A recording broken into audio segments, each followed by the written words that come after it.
So, I just saw A Quiet Place, and it was not very good.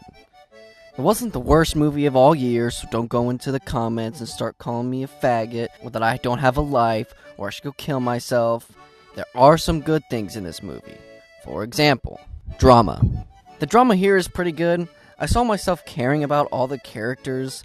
A lot of the scenes had genuine emotion. John Krasinski obviously knows how to write and direct drama, probably mostly because of The Office.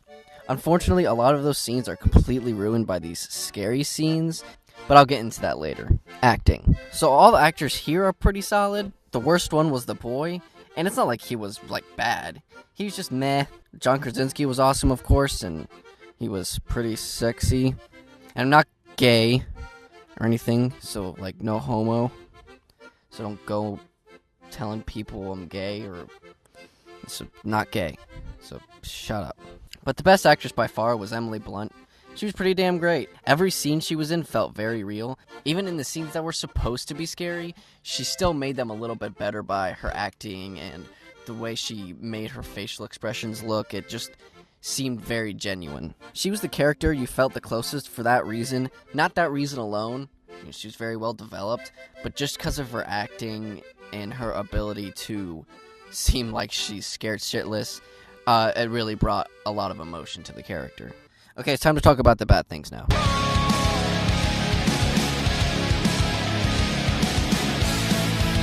So the horror in this movie just sucks. A lot of it is actually unintentionally funny. There's this scene where John Krasinski and his son are walking down the forest, and there's this over-the-top, comically evil-looking old man just standing in front of a dead body. This scene, it just really doesn't even make sense. I think the body was his wife, and she got killed by the monsters. But what even happened? The body wasn't even that badly damaged. The body had a cut on her right torso, and some of her her guts were spilling out a little bit, but other than that, she seemed okay. So what, did the old man kill her? And what made less sense is that the old man just starts screaming to get the monster's attention. But why did he do this? I think he wanted to kill himself? But why didn't he do it when the monsters killed his wife? Why did he wait till our two main characters showed up and looked at him? And even when they showed up, he didn't say anything, and John was just he did the little put his finger to his mouth, shushing. And the kid, his reaction, wasn't oh, I'm scared. It was whoa, that's weird. So even if you could explain this scene, it is completely pointless. It doesn't affect the story or plot at all. It's just there so you can be whoa, you were scared by that monster scene over there. The rest of the horror is just completely pointless jump scares. And of course, there's pretty much no dialogue. So it uses the whole, oh, it's quiet, so it's something scary is going to happen. And it's just so damn distracting. There is 5 pointless jump scares in one 45-second scene. And one of them is literally 2 raccoons falling off a roof. I literally had to stop myself from bursting out with laughter in the theater. John, you can't write 5 false jump scares into one scene and expect the audience to be scared by all of them. In fact, my theater was impacted by none of them. No one screamed out loud in the entire theater throughout the entire movie, in fact.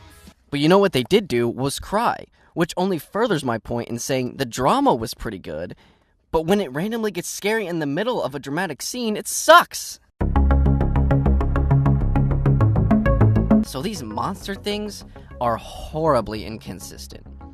They remind me of the aliens from After Earth, the Ursas. But instead of, detecting pheromones of fear or whatever, they can just hear super well. But that's it.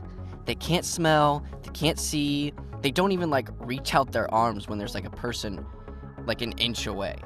And also, whenever something happens miles away, they can hear it perfectly. But when someone is, an inch away, you can't hear them breathing very heavily. Also, what about heartbeats? I'm pretty sure if you're an inch away from death, your heart is beating very hard and very fast. I mean, if you can hear a metal door being closed 5 miles away, how can you not hear breathing or a heartbeat? If you're sitting here saying that I'm nitpicking or whatever, is it not fair criticism to point out something very inconsistent with the main villains who are super predominant in this film? It's like the same crap with the signs. People will say it's not about the aliens, it's about the family, and it's the struggle and the internal conflict. But if you make aliens and the monsters so predominant in the film, then you have to make it make sense. You can't show the monsters in basically every scene and talk about the monsters in every scene, but at the same time, not really explain them and not really acknowledge the inconsistency of the monsters. You just can't do both. And even when they did show the monster, it didn't look good because it was just CGI. And was it like the worst thing in the world? Was it like an eyesore? No. But it definitely took me out of the movie because it just didn't look good. The music in this movie completely ruins scenes.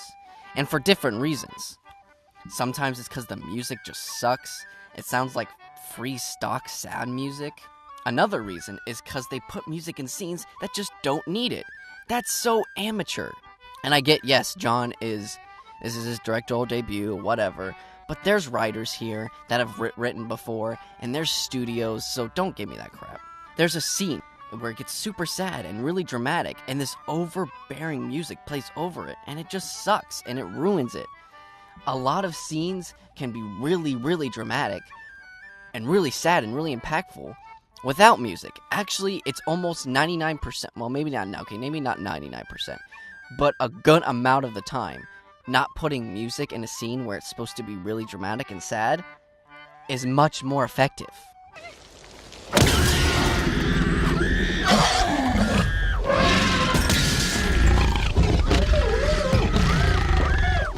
So the final reason is that they don't, mix it well. They don't place it in the right place. There's a scene where there are two characters crying, and I'm really trying to be super vague here. I know I'm like, well, there's a scene where it's super sad and emotional. I'm just trying to be very vague so I can kind of keep it spoiler-free. I'll go into more detail on this one. There are two characters, and something very big just happened, and they are crying. They're crying over a death. They're crying over a death, and it's really sad, and the music, I wouldn't say is super overbearing. It's actually... music is well placed in this scene, so you're getting into it. It's very emotional. I was getting pulled in by this scene, but then there's a bang from outside, and then 1 second later there's like this super tense and you're like, what should I be feeling here? I was really into this scene. It was just like these characters were crying, and the music was, pretty good, and it was emotional. And then all of a sudden, it's like fucking Michael Bay, like Transformers 11. God. Now listen, I love John Krasinski, and I think he should keep writing and directing films. Just don't do any more horror movies. The fact that this movie is blowing up and has a 97% on Rotten Tomatoes is ridiculous, but I'm kind of happy about it. It'll give John the confidence to keep directing, so I'm giving this movie a 5 out of 10. I realize that this will piss pretty much everyone off. Everyone who hated this will give it a below average rating, and everyone who loved it will give it an above average rating. There's still some good stuff in this movie that makes it, average, but never would I say it's an above average movie. I wouldn't even say it's a 6 or 7, but I would never say it's a 3 or 4 out of 10. So John, keep making films, and I'll keep watching them. Thank you. I'm retiring is the whole point. That's the point. Once I work with her, I'm done. Wow. Yeah. I just want to quickly say I love my wife so much. I love you, Nancy. You're the best, most powerful, greatest person I've ever met. And Emily and I met, when Nancy and I experienced things together, it's just oh my gosh, it's like a home moment. And we're both floating. In fact, we never miss a crowd when we see each other. The first time she told me that joke, levitate towards the bed and make sweet, sweet love for 6 to 7 hours.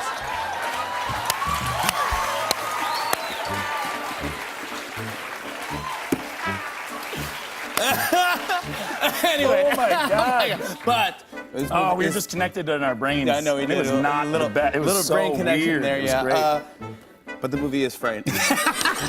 No, the movie is scary, but it does have touching moments. I don't want to spoil anything, but man, you know what scene? Emily's unbelievable. Yeah. I don't know how you even act or prepare to act for that one scene. And maybe you've seen the trailer, it was the bathtub one. Yeah, there's a bathtub scene that's super intense. And I'll also tell you, this is how good she is. She does one take of that scene, that's it. One, that's all we need. And we were all so shocked. The crew was like this, like holding the microphones and stuff. And then I call cut, and this is how professional my wife is. She goes, does anybody know what they have for lunch? Like right